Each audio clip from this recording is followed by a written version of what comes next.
ప్రార్థన చేయటానికి వచ్చినప్పుడు మనము కూడా ఈమెలో మనం నేర్చుకోవాల్సిన గొప్ప పాఠం ఏంటంటే, నాకు ఒక మగపిల్లనిస్తే నేను నీ సన్నిధికి చేస్తాను. మొక్కుబడులు చేసుకునే వాళ్ళు తగ్గిపోయారు ఇప్పుడు.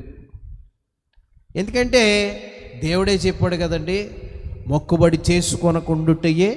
నీవు దేవునికి మొక్కుబడి చేసుకునేడలా దాన్ని చెల్లించుటకు ఆలస్యము చెయ్యకుము.